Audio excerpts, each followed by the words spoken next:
pour communiquer avec les personnes malentendantes. De plus en plus de Français décident d'apprendre la langue des signes. Les formations se multiplient et rencontrent un vif succès. C'est le cas notamment à Lille, où un centre de formation vient d'ouvrir ses portes. Reportage Kelly O'Neill, Guérigeau de Fer et Samuel Duhamel.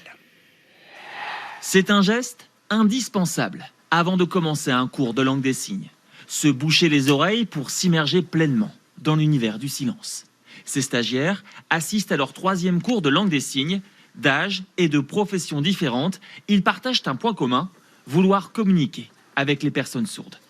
Ça peut toujours être utile ou pour rendre service à quelqu'un, des fois quand on est dans la rue pour renseigner quelqu'un. Léo, lui, souhaite faire de la langue des signes son métier. Cet étudiant en 3e année de licence aimerait devenir psychologue spécialisé pour personnes sourdes et malentendantes. Les premières choses qu'on apprend avant même parler, c'est que les gestes se font dans un cadre, qu'il y a des choses à faire et à ne pas faire.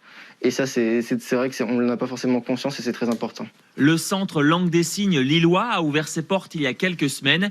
C'est le 13e institut d'apprentissage homologué en France. Les demandes d'inscription affluent de la part de personnes qui souhaitent notamment mieux communiquer avec les malentendants, pénalisés par le port du masque obligatoire.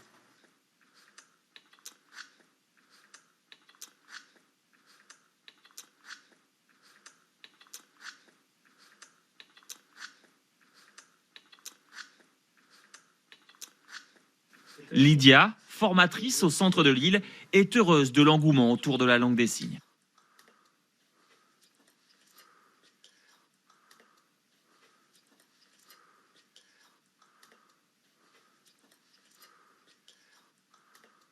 L'an dernier, en France, 3500 personnes ont participé à des formations en langue des signes.